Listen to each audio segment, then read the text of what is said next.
রাম ঠাকুর ও ইন্দুবাবু, প্রথম পর্ব।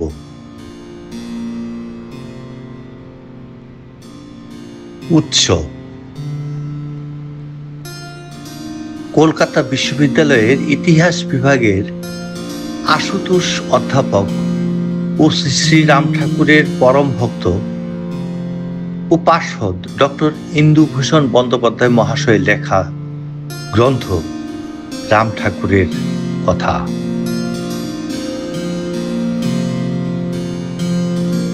শ্রী শ্রী রাম ঠাকুর। শ্রী শ্রী রাম ঠাকুর স্বয়ং শ্রী শ্রী সত্যনারায়ণ, তিনি শান্তাবতার শ্রী শ্রী কপিলনাথ, তিনি ভক্তের ভগবান, তিনি যে ভক্ত বৎসল শ্রী শ্রী রাম। তিনি যুগাবতার শ্রী শ্রী রাম ঠাকুর, কৈবল্যনাথ, সত্যনারায়ণ, তিনে এক, একে তিন। শ্রী শ্রী রাম ঠাকুর শ্রীমুখে প্রকাশ করেছেন, জন্ম তো একবারই হয়, সেই বৃন্দাবন হইতে একই আছি। তিনি পূর্ণ ব্রহ্ম সনাতন, শঙ্খ চক্র গদাপদ্মধারী নারায়ণ, গোবিন্দ, ভগবান, শ্রীহরি, শচী গর্ভসম্ভূত গৌরাঙ্গদেব, জগন্নাথ, সত্যনারায়ণ রূপে ভাগ্যবান ভক্তদের কাছে প্রকটিত হয়েছে। স্পষ্টাক্ষরে বলেছেন, অন্নপূর্ণা, শিবনাথ কি ব্রজনাথ, ইনি রাম সীতা কি রাধাকৃষ্ণ, ইনি ভগবান, ইনি আমি।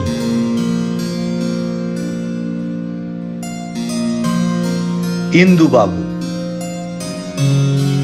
কলকাতা বিশ্ববিদ্যালয়ের ইতিহাস বিভাগের আশুতোষ অধ্যাপক, শ্রী শ্রী রাম ঠাকুরের পরম ভক্ত ও পার্ষদ ডক্টর ইন্দুভূষণ বন্দ্যোপাধ্যায়।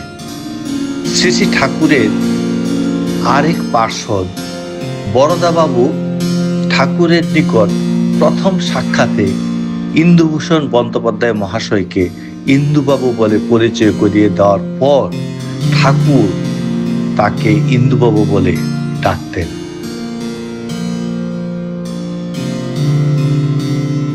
শ্রী শ্রী ঠাকুরের সাথে সাক্ষাতের পূর্বে শুধুমাত্র ঠাকুরের সম্পর্কে জানার পর ইন্দুবাবুর অনুভূতি।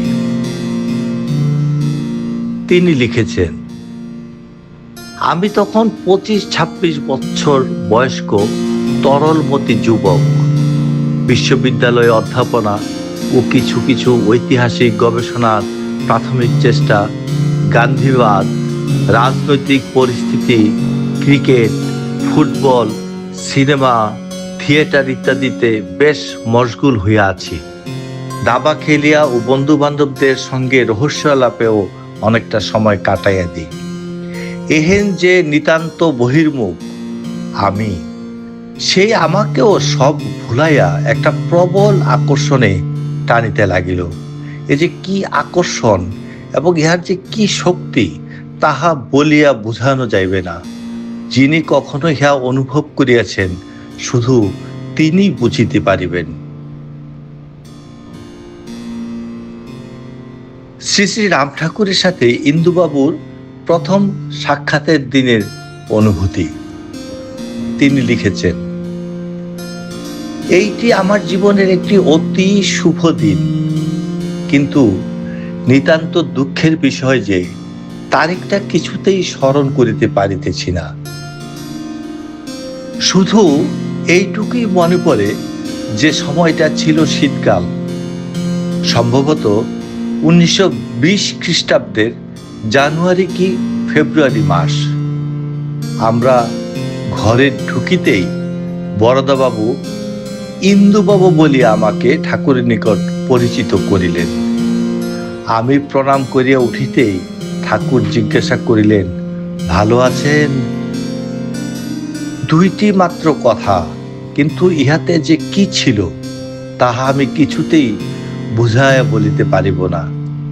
কত স্নেহ, কত আশ্বাস, কত সান্ত্বনা যে এই কথা দুটির মধ্যে ছিল তাহা অপরকে বুঝানো যাইবে না।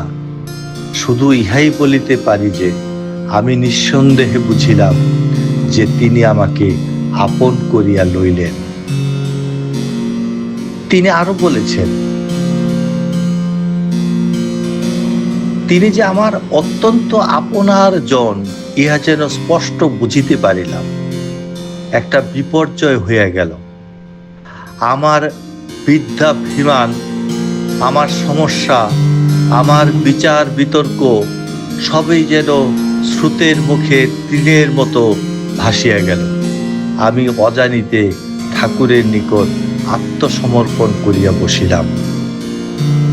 প্রীতির বাঁধনে তিনি আমাকে আটকাইয়া ফেলিলেন।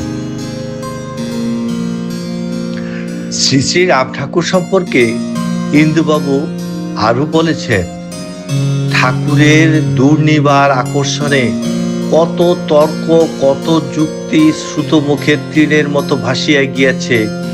কত অনমনীয় যুক্তিবাদী নির্বিচারে তাহার শরণাপন্ন হইয়াছেন। আমার ধারণাই যে ঠাকুরের মধ্যে যে যাহা খুঁজিয়াছে তাহাই পাইয়াছে। প্রভাত বাবু কলকাতা বিশ্ববিদ্যালয়ের সংস্কৃত বিভাগের আশুতোষ অধ্যাপক ও শ্রী শ্রী রাম ঠাকুরের পরম ভক্ত ও পার্শ্বদ ডক্টর প্রভাতচন্দ্র চক্রবর্তী মহাশয় ছিলেন ইন্দুবাবুর বন্ধু।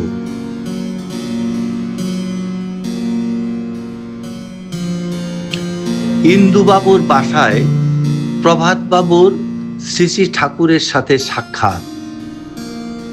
ইন্দুবাবু লিখেছেন, সেই দিনই বৈকালে কলেজের পর প্রভাতবাবু হন্তদন্ত হইয়া ঠাকুর দর্শনে আসিলেন। তেতলার যে ঘরখানিতে ঠাকুর থাকিতেন তারই পাশে ছোট্ট একটু খোলা ছাদ ছিল।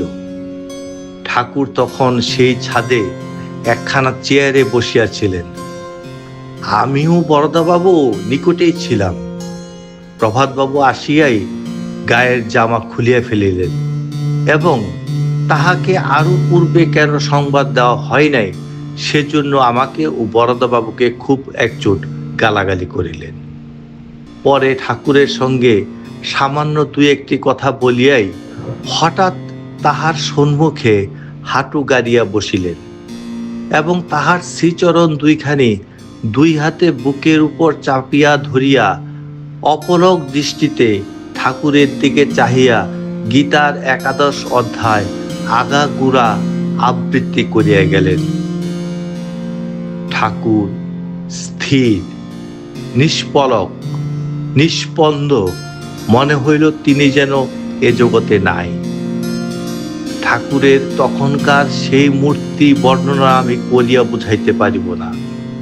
পরে কখনো কখনো মনে হয়েছে যে তিনি যেন গীতার 11 অধ্যায়ে বর্ণিত ভগবানের সেই ভয়াবহ বিশ্বরূপ নিজ মাধুর্যে আবরণ করিয়া স্থির হইয়া বসিয়াছিলেন। ইন্দুবাবু লিখেছেন, তখন প্রভাতবাবুকে নিরিবিলি পাইয়া জিজ্ঞাসা করিলাম যে হঠাৎ ঠাকুরের প্রতি তাহার এই অনুরাগ কি করিয়া হইল। প্রথম দর্শনের পর আমাদের মধ্যে যে আলাপ আলোচনা হয়েছিল তাহাতে তো এতটা কিছুই বুঝিতে পারি নাই। প্রভাতবাবু বলিলেন যে ইতিমধ্যে এমন কিছু ঘটিয়াছে যাহাতে তিনি স্পষ্টই বুঝিতে পারিয়াছেন যে ঠাকুর ভিন্ন, তাহার আর অন্য গতি নাই। কথাটা তিনি আমাকে খুলিয়া বলিয়াছিলেন, কিন্তু সঙ্গে সঙ্গে অনুরোধও করিয়াছিলেন আমি যেন কখনো প্রকাশ না করি। সুতরাং এ বিষয়ে আর বেশি কিছু বলিতে পারিলাম না। ইন্দুবাবুর লেখায় শ্রী শ্রী ঠাকুরের লীলা বিভূতি। ইন্দুবাবু লিখেছেন, যাহাই হোক ঠাকুর আমাকে সেখান হইতে হেদুয়ায় লইয়া আসিলেন। তখন রাত্রি প্রায় 9:30। বৈকালিক বায়ু সেবনকারীরা তখন প্রায় সকলেই চলিয়া গিয়াছেন। পার্কটি অনেকটা নির্জন। এখানে সেখানে বেঞ্চের উপর কেউ কেউ একক বা সঙ্গী সমভিব্যাহারে বসিয়া রহিয়াছেন দেখিলাম। কিন্তু পথচারী এক প্রকার ছিল না বলিলেই চলে। ঠাকুর আমাকে লইয়া একখানি খালি বেঞ্চে বসিলেন। সামান্য দু একটি কথাবার্তার পর ঠাকুর আকাশের দিকে তাকাইয়া রহিলেন। আমিও তাহাই করিলাম। কতক্ষণ এভাবে কাটিয়াছিল জানি না। হঠাৎ এক সময় ঠাকুরের দিকে তাকাইয়া দেখি যে তাহার মুখশ্রী একেবারেই বদলাইয়া গিয়াছে। দেখিলাম যেন একটি 15-16 বৎসরের কিশোর আমার পাশে বসিয়া রহিয়াছেন। কি অপূর্ব সেই মূর্তি! ভাষার সাধ্য নাই যে তাহাকে চিত্রিত করিতে পারে। সেই আকর্ণ বিস্তৃত চক্ষু যুগল, সেই স্থির প্রশান্ত দৃষ্টি, মুখশ্রীর সেই অপার্থিব মধুরিমা, বহু সুকৃতি বলেই সেদিন আমার দৃষ্টিগোচর হইয়াছিল। দেখিতে দেখিতে সেই মূর্তি মিলাইয়া গেল এবং ঠাকুরের মুখাবয়ব আবার স্বাভাবিক অবস্থায় ফিরিয়া আসিল। মনে মনে তর্ক বিতর্কের পর কথাটা এখানে প্রকাশ করিয়া ফেলিলাম। স্থির করিয়াছিলাম যে ঘটনাটা গোপন করিয়াই যাইব, কিন্তু একটু চিন্তা করিতেই মনে হইল যে তাহা হইলে একটা অত্যন্ত প্রয়োজনীয় কথাই কতকটা অপ্রকাশ থাকিয়া যাইবে। ঠাকুরের সংস্পর্শে আসিয়া আমি প্রতিনিয়তই উপলব্ধি করিয়াছি তাহার এক দুর্নির্বার আকর্ষণ। আমি তাহার চাহি নাই বিষয়কর্ম, বাজে আমোদ প্রমোদ, বন্ধু বান্ধব, ধনজন বৈভবাদি লইয়াই মাতিয়া থাকিতে চাহিয়াছি। কিন্তু অহৈতুকী কৃপা সিন্ধু তিনি জোর করিয়াই আমার হৃদয়ে একটু স্থান করিয়া লইয়াছেন।